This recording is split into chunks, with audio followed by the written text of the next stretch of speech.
What up, St. Louis? What up, the world? Welcome back to another edition of the Scene Talks podcast. We are back here at the garage for another wonderful chat. We are here with a good friend of the show, the production, the everything, award-winning artist with a new album we're going to talk about here in a little while. Everybody give it up for our good friend, Rec Riddles, in the house. Yes. Thanks for having me, man. Thans for being here, man. Of course, of course. So for those who may not be familiar with you, why don't you want to give everybody a little rundown of who you are and let the people know what you're all about. So Rec Riddles, I'm a MC, producer, engineer. I wear a lot of hats. Graphic designer. Originally born and raised in New Jersey. Been in St. Louis for about like 10 years now. Multi-instrumentalist. I've been writing and recording since about the age of 7, 11-ish, between that gap of time. Just hip hop, man. I just love to rap and make beats. Yeah, well, and you do both of them very well, Thank so you. you might as well. I appreciate it.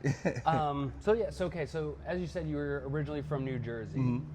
It's a little different than St. Louis. Yeah. Can you give us just a little background about what it was like in New Jersey, what got you into, because East Coast obviously is insanely influential as far as hip hop goes. Right. So, what was it like for you growing up and what got you into wanting to do this and get you started?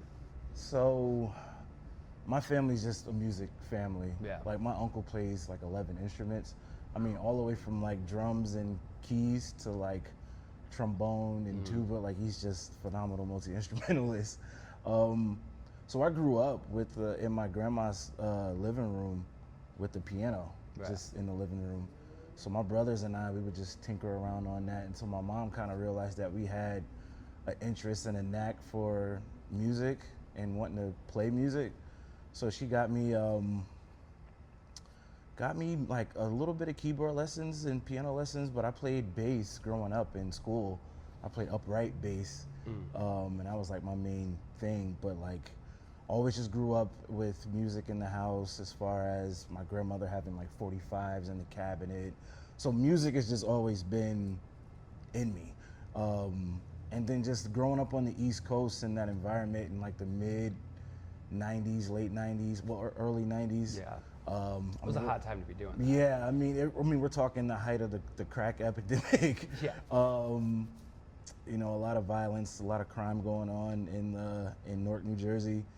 So that was just influencing what I was seeing and what I was hearing. And then you just have like a really good time. It's the golden era for me for hip hop.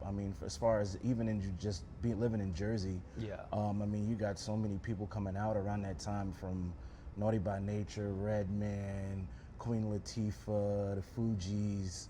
On the R&B side, Faith Evans. You just have so many groups and artists coming out. So that was just always in my ears. But my older brother is really what got me into hip hop. My older brother, he's an MC and producer as well, Gunsmoke Jones. He just was a hip hop head, all the way around. He listened to everything. So, when he would go to maybe a girl's house or go play basketball, I would just be in his music collection, like dubbing my own tapes of his music. Right. And make sure he's like, all right, he's not here yet. Let me dub another tape. I remember growing up and him playing me Wu-Tang Forever for the first time, and my mind just being blown. Yeah. So, hip hop has just always been just in me, I guess you could say, for the most part. It's just from him and listening to everything that he, listened to then getting older, making my own tapes and getting my own music collection, on top of already being a music lover.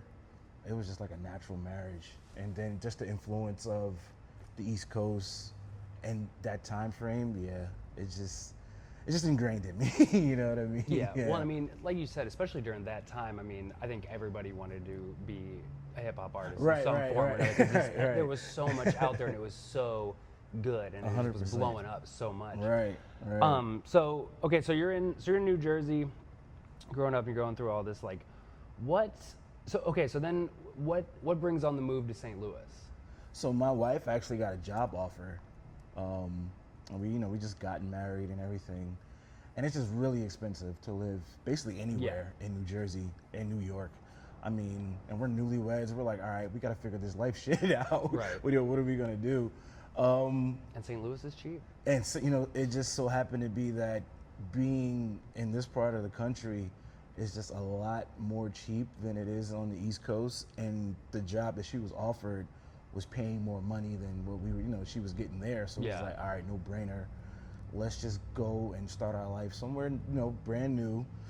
She had never lived out here, didn't know anybody, and same with me. So it was just like, all right, let's pack up, move, and just start fresh. So yeah, that's really what did it. It was just, you know, her getting that job offer, and we were like, all right, fuck it, we're out of here, let's go. You know. Right. Well, so okay, so in the midst of all that, as coming from somewhere like New Jersey, where, like you said, I mean, all these influential rappers, all this music's blowing up, and you're like, you know, getting your career going. Right. Is there a part of you that's kind of like worried because, you know, at that point, like nobody knew anything about St. Louis hip hop besides Nelly. Right. So it's kind of like, okay, is there a moment where you're just kind of thinking, is this gonna work? Yeah, am I I was gonna be able to terrified. make this?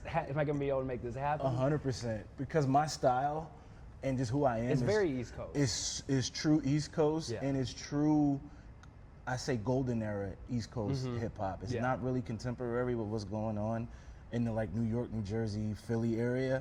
So I was terrified because I knew a few artists from here, you know, Tef Poe I was familiar with, and Rockwell Knuckles I was familiar with. Yeah.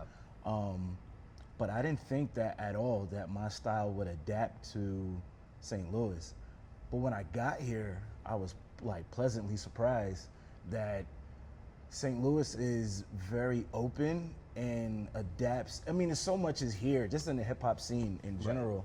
And I was lucky enough to fall in line with a lot of the guys that kind of are flag bearers or flag wavers for just a true like my style is just lyricism. I put the focus on lyricism, telling my story, telling the story of things that I've seen or things that I've been through as far as with friends and other people.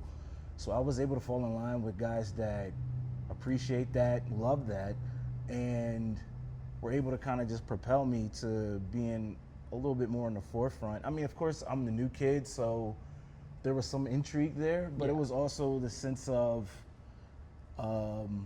you're the new kid, we see you working, so let's give you opportunities and give you a shot to, you know, be in front of a crowd and even, you know, push it further. Be one of the MCs that gets I've gotten a lot of opportunities here that I feel like some guys might not have gotten. I don't know if that's gotten me any hate or any envy, but yeah, I was terrified on the move here because I wasn't sure that there would be anybody like me here. Yeah. Even though I still feel like I'm a one of one because there aren't many artists that are transplants here, but there are artists that love the style of music that I do the style of music that I do, style of hip hop rather. So it was easy to just really just fall in line and adapt to the St. Louis hip hop scene. Yeah, and I was gonna ask, so, you know, moving here, what are some of the differences you notice between East Coast hip hop and then you're here in the Midwest? Because I mean, realistically, some people don't really kind of get it, but all these different pockets of the country where hip hop's coming out of, they're completely different styles. They might sound the same to like the untrained ear, but especially like growing up during the era that we grew up listening to hip hop. You know, there's East Coast and there's West Coast and there's South and then there's kind of like this little pocket of St. Louis that people don't really know about because it's just like there's Nelly and then who else do we know nationally? And that was the thing. I mean, that's the only thing I could compare or even kind of gauge what St. Louis hip hop was Nelly and anybody that might have came out around. I mean, he's the biggest superstar as far as hip hop goes that's come out of St. Louis. So, I mean, the biggest difference between the two, especially by the time I got here, it wasn't necessarily the music because, I mean, hip hop had become so global, you know, 10, 12 years ago, that you have, you know, a lot of people in different pockets of the country doing similar things. The biggest thing that I noticed here was the people here have more hustle than on the East Coast. Well, more specifically New York, New Jersey, because St. Louis, they didn't really have, I mean, you have no labels, major labels here. Yeah. So, you know, when I was like getting my career started in New York, New Jersey, you can go to an open mic or a cafe, you know, kill it on stage, and some A&R from a record label might see you and want to give you a shot. Right. Or the same for, you know, on the West Coast.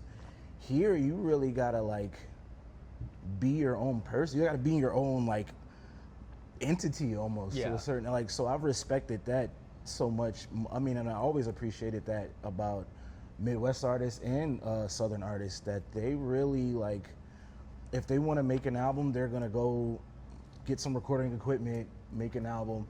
They're gonna sell it out of their trunk or go to the local record store and put it in there. They know about consignment. Yeah. I mean, if they need merch printed, they're gonna go, and they weren't doing that on the East Coast. They were more so looking for a handout.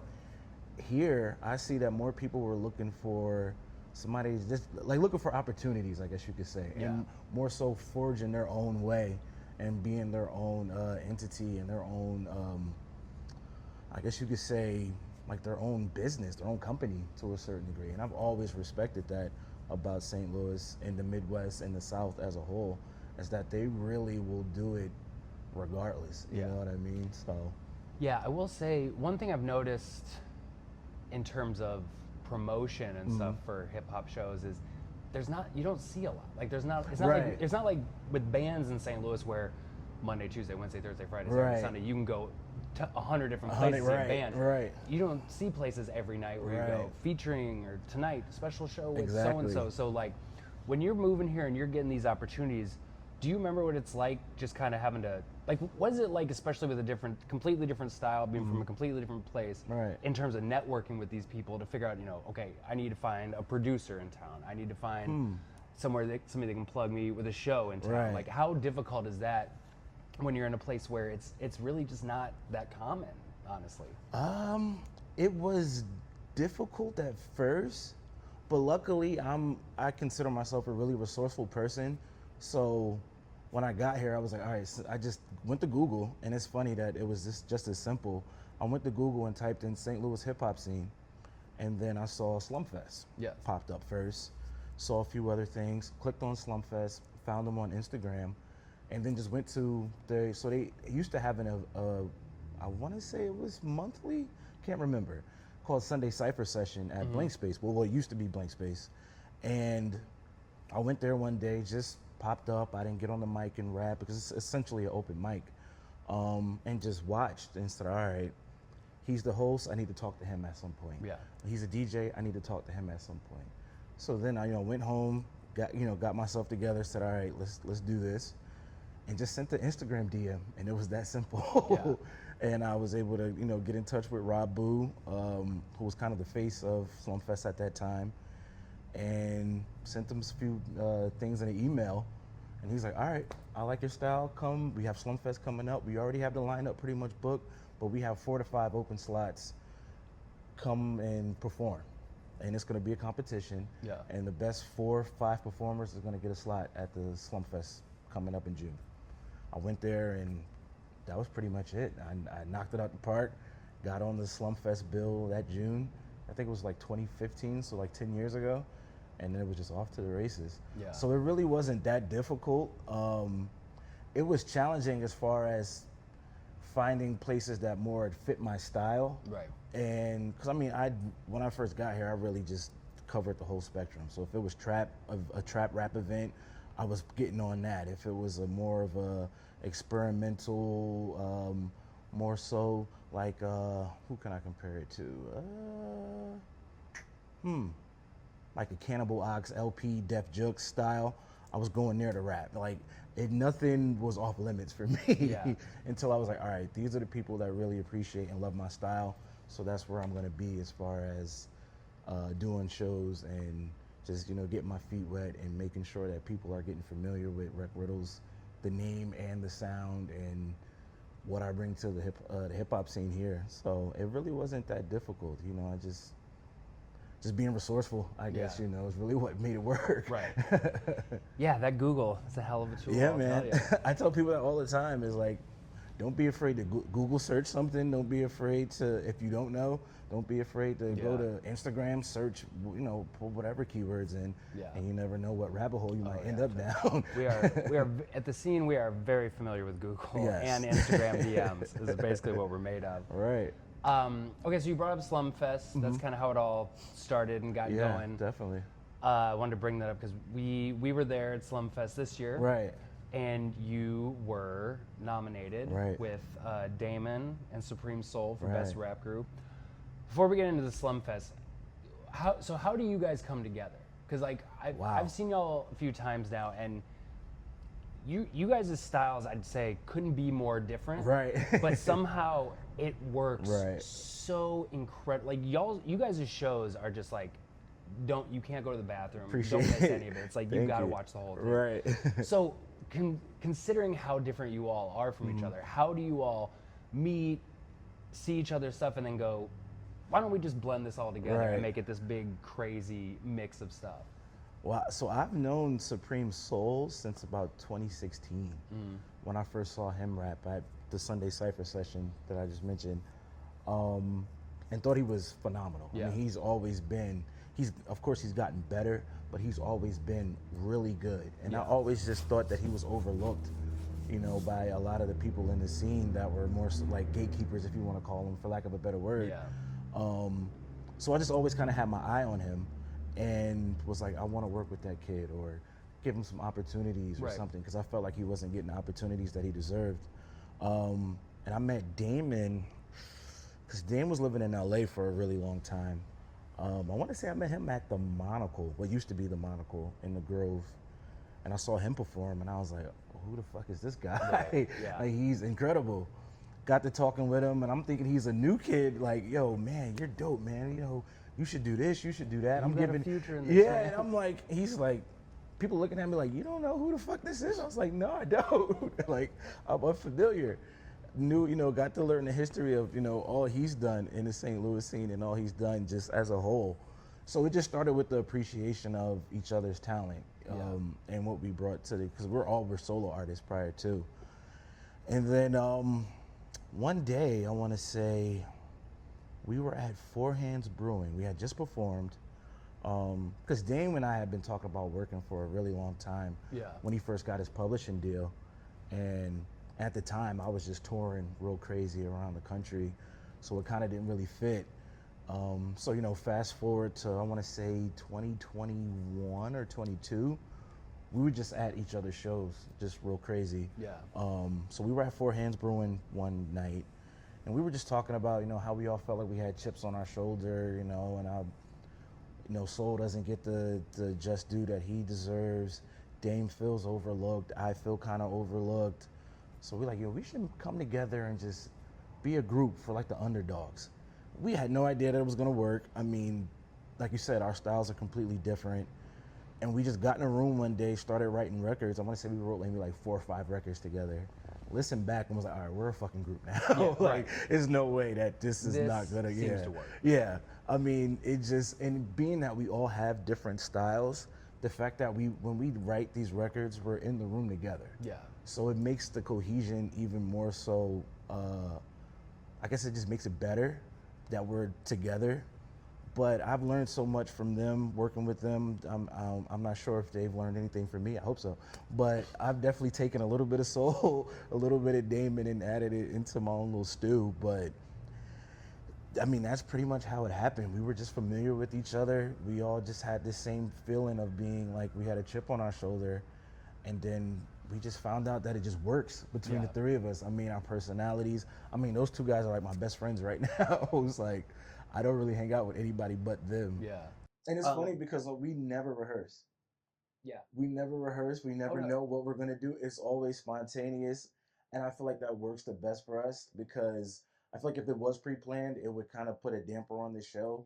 The fact that we just go off of the energy and however we're feeling that night. Well, and that's what I'm saying about how incredible it is that you guys are able to just like be off doing your own thing, letting whoever's turn it is, have the spotlight, and then all of a sudden you just come together. And it's just this like powerhouse coming at you. And it's just, if you haven't seen them, well, we'll get to, at some point they'll be back together. Because I was going to say, so we were also at Supreme Soul's birthday party Right. with so and so, Right. and you guys announced that you guys are taking a break as ROTN, Right. not a breakup, Right. just you just released an album. Right. Damon's working on finishing one up. Yep. Soul's working on finishing one up. How hard is it, like, as y'all are just doing all this to go, okay, guys, like, but we're gonna stop. Right. We're gonna, and just because I mean, it sounds like y'all have made the decision to go. We're for sure working on our stuff. Right. We need this time to focus on what we're doing, Right. and then eventually down the road, y'all get back together. Yeah. Like, is there a part of that? Because also then, you know, speaking of Slumfest, y'all are nominated for Right. Best Rap Group. Right. You win Right. Best Rap Group, Yeah. and in all that, is it bittersweet knowing that we just won this award and Mm. now we're about to take time apart and not have this be our main or be our focus right now? Yeah. Well, for the past 2 years, so all of 23 and 24, well, not all of 23 because I did release solo music, but all of 24, ROTN was all of my focus for Yeah. 2024. I mean, that was all that I didn't put out any solo music. I kind of work on a little bit of solo music that's just sitting on the hard drive, but it was just all ROTN. So when we kind of came together and said, all right, we need to make sure our solo careers don't suffer because we started out as solo artists. Well, we were solo artists when we started, right? So it was definitely bittersweet. I mean, for me, it's like, if we got all this momentum as ROTN, why don't we just keep it going?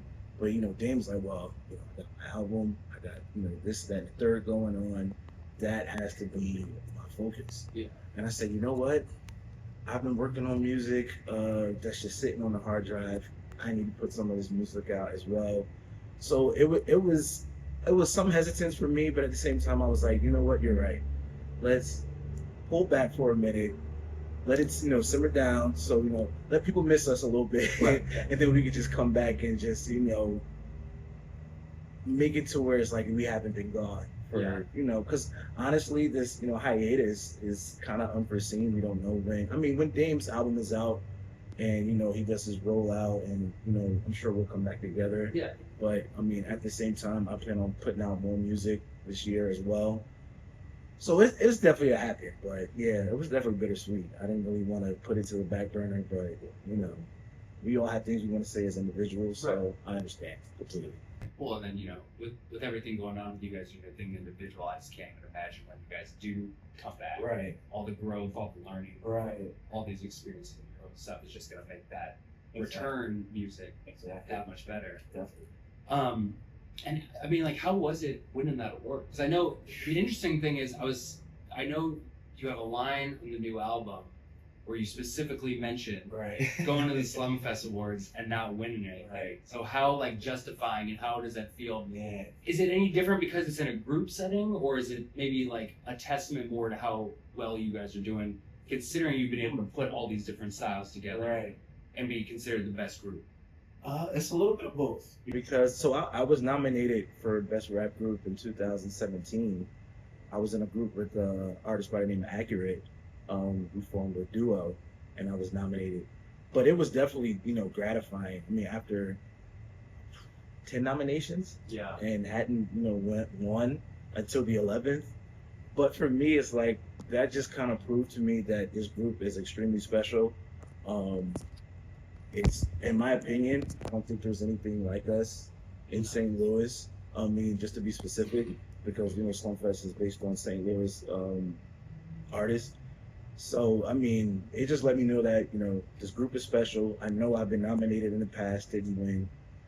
And I was never bitter about that, because I always lost to people that were deserving as well. So I was never bitter, but I just was like, if we don't win this time around, I'll be even more mad. Right. Because I just feel like ROTN is just so special. I mean, you have 3 completely different artists, you know, as far as styles go, that come together and it works. Because honestly, it could have gone bad, you know, as far as it not working and being cohesive. It could have been completely, you know, terrible. But the fact that it works, and I feel like we make incredible music, incredible stage show. We've been able to do a lot of incredible things as far as, you know, performing at Delmont Hall with the, with my posse in effect, sold out show of 750 people, incredible. Or we did a short tour with Styles P, and we were able to go to Springfield, Missouri, Kansas City, Missouri, and we did a show here. So we did a lot of cool things as ROTN. So I definitely felt like, all right, if I hadn't won in the past, this is the time to go away. Yeah. I think for sure when you guys do get back together, you got to start first song of whatever y'all release with. You got to do the 3-6 Mafia. Right. Slump, Mr. Boy, blues. I mean, that's why I kind of said it on that Smoke and Mirrors record, because it's like, even though that song is more so speaking about myself, but then when it came out in March, and then early March 7th is when I dropped All the Smoke, and then later on that month, actually when the Slump Fest Award, it was like, oh, did I speak this into existence? What will I say on the next song? Yeah, right. Grammy Award winning. Well, so like you just said, release a new album in March. What's it been like with the new album, and what do you have going forward with that in terms of promoting it, getting out there, performing for people? Because like I said, we don't see a ton going on around here, but the only best way to be able to get word out on these albums these days is you got to be out there doing shows and getting it on something or other. 100%. So what else happening with? Well, it's funny because I wrote and recorded the album in 6 weeks, which is not uncommon for me. Yeah. I'll just lock in and just focus, knock it out, and so it's been a great response and reception, being that I hadn't it was a point in time where I was releasing something every 3 months. So I was basically every quarter I had a new project coming out. So being at this gap of time, I hadn't released a solo project since 2023, and then I dropped All the Smoke. The response has been great. I feel like I grew as a producer, grew as an MC, even grew as an engineer. So yeah, definitely want to get back on the road. 'Cause I used to tour like a madman back in 2018, 2019. I've done maybe 5-6 tours, but then those 2 years, 2020 just kind of killed the touring for me. So I definitely want to hit some other cities, go back to some cities I haven't been to in a while, get them re-familiar with me. But yeah, All the Smoke, the reception has been incredible. A lot of people are saying it's my best work. It's very good. Y'all have to listen to it. We'll give you all the information on that towards the end, but it's definitely go give it. Definitely. Yeah, I feel like it's my best work. I really just been focusing on the social media presence when it comes down to promoting the project. But with Instagram and TikTok kind of being up in the air, Instagram algorithm being all weird and shit like that, it definitely got to get in front of people. So performing is, in my opinion, has always been my main source of promotion. Yeah. And getting more people familiar. And I feel like it's the best way to promote yourself is on stage and give people that live experience to where I want to hear that song again. Right. Let me go download, or if you got merch, let me purchase. So that's definitely a progress for All the Smoke. Yeah. You said people have been telling you this is your best work. What do you feel like it is? Do you feel like especially through all the different things you've been going through with the group and just everything else individually throughout the time you've been here? I definitely feel like because I was able to keep it my style, but show a lot of growth as a producer as well. And very special. I was able to show growth as a producer by doing a lot of layering with samples and a lot of different snippets and things I added into the beats. But lyrically, I just felt like I was able to express things that I might not have expressed in the past. I might have been scared to express. Didn't really want people to know that side of me or show that vulnerability. So I definitely feel like it's my best work. And like I said, being around Dame and Soul for the past 3 years, I've been able to see how they write, incorporate that into my style. So yeah, I definitely think it's my best work, just based off of those aspects of the project. That I did more with the beats than I've done in the past, and then I was able to tell a little bit more about myself and just kind of be more creative with how I write my bars, how I might format my bars. And I definitely attribute that to just being a better writer, and then, being around Damon and Soul. Yeah. Just kind of stealing a little bit from them. Yeah. You know what I mean? Well, also like on the record, I don't know if there's plans for this on everybody's individual records, but I mean, you still have the Rodney component on there. There's at least one song that'll be on the albums where y'all hop in and do one together. So it's not a complete Right. Yeah. break We're not from it. going. There's still And I was telling them, I was like, I feel like the Rotten brand would be stronger if we took the Wu-Tang approach. Yeah. So whereas, Wu-Tang dropped their debut album in 93, 94 Meth came out, 95 ODB. I mean, it was a funnel of just solo albums before they came back and did Wu-Tang Forever. Yeah. So, and I felt like they were a bigger brand and group because of that. So I kind of take that approach, and you always had them collaborating with each other on their solo projects. Right. So I kind of just take it at that approach as, let's continue to do rotten shit, but also let's drop solo shit here. I mean, Dame has been doing it, Soul and I have kind of been quiet and just focused on the group. Yeah. So I feel like it's just between Soul and I, like, let's just put out some more music. Yeah. And especially with Soul being, I feel like people are just starting to get familiar with him. Yeah. And see how incredible he is. He's a powerhouse. Oh my! I mean, I call him an axe murderer because he's just like, Oh yeah. he'll start like, he's like the guy that you don't know because he's so calm, cool, reserved. When you see him in person, when he's on stage, he's a fucking madman. And like, but I feel like people are just starting to get familiar with his talent, his abilities, and just, or I won't say they're starting to get familiar. I feel like people are really starting to see and appreciate and really look at him. All right, he's an incredible artist. I want to get to know more. I want to hear more. So I definitely think now is definitely the time for him to like just start dropping more records. Yeah. Which he's been doing. He's dropped a few records on SoundCloud. I mean, he just had the the video out and earlier this year, for January. So I feel like now's the time for him to like put out an EP or album. Yeah. That'd be perfect for him. Yeah. Well, we hope to see it soon. Definitely. I remember I talked to him at the last performance y'all had, and he was kind of like, "Well, I'm working on things, I'm hoping, but this time I'll get." Right. And the thing about it is that he's got a ton of music recorded, and because he loves so many different styles of music, that he's kind of like, all right, I got a drum and bass album. I hope I'm not revealing too much. So, but he's got a drum and bass album. He's got some things that are more punk oriented in the style. So I think he's just trying to figure out which direction he wants to go in as far as the sound. But he's got so much shit to put out. Right. So now it's definitely, I think he should just go for it. Yeah. Well, yeah, I feel like it's gonna be a big year for all of y'all. Definitely. I mean, and yeah, I'm excited to see how it all turns out, and then see how. Hopefully, I mean, do y'all ever talk about anything like when you all have this new stuff out about doing maybe like a small tour or just shows around town where you feature?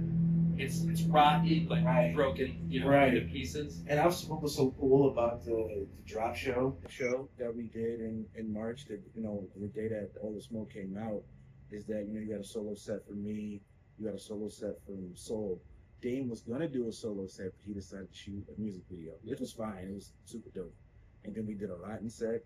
I think we're gonna start to format more of our shows like that, and then once we hit like surrounding cities, that'll definitely be the format that we use. Is where we do our solo shit, and then we'll hit them with a Rotten set. And I feel like it worked out incredible. Cause I feel like we give the attendees and people that are there opportunity to see that side of Rec Riddles, or that side of Soul, or that side of Damon, and then we give you the rotten side of the three of us. Which is somehow completely different. It is very different. Watching individual performances. Right. It's very different. Also, when the video comes out, check and see if you can see a little cameo from your boy. Right. May or may not pop out. May or may not pop out. All right, well, Rec, we appreciate you coming by. We talked about a lot. Let everybody know, where's everything streaming? Where can you find the music? Where can they find you? Let everybody know. Yeah, man. Get immersed in the Rec Riddles. Rec Riddles Music.bandcamp.com. That's where you can find all the merch. All the albums are there. I mean, from the instrumental albums. I mean, they're on, all your streamers. But if you want to support, I hope you do directly. RecRiddlesmusic.bandcamp.com. Rec_Riddles. That's on Twitter, Facebook, and Instagram. Yeah, man. That's pretty much where the Rec Riddles world is on those platforms. Go and find it. Trust, the merch is good too. I have a shirt. Yep. I was looking for it today. I'm so bummed. I just did a bunch of. We'll get to why I couldn't find it. But yeah, get the merch. Go stream. Go check out Rec Riddles. Go check out Rodney. Yes. Check it all out. Trust me, if you haven't already, you will not be disappointed. One of the better groups in St. Louis, in my opinion. The best, according to Slumfest. Well, according to Slumfest, the best. So, I mean, I guess that's that. Or there's nothing to argue until next year's awards. And you guys aren't even, you're taking a break, so you're not even worried about having to repeat. Yeah, I wish we were. I would love to win back to back. Well, hey. But hopefully Damon will win best album, or one of us will be nominated in some solo categories. Yeah. That's the one for the three of us. I know. All right. Well, thank you so much for stopping by once again. We'll give you a little taste of some Rec Riddles after we say goodbye here in a second, and we're gonna say goodbye here now. So, bye everyone. Check you later.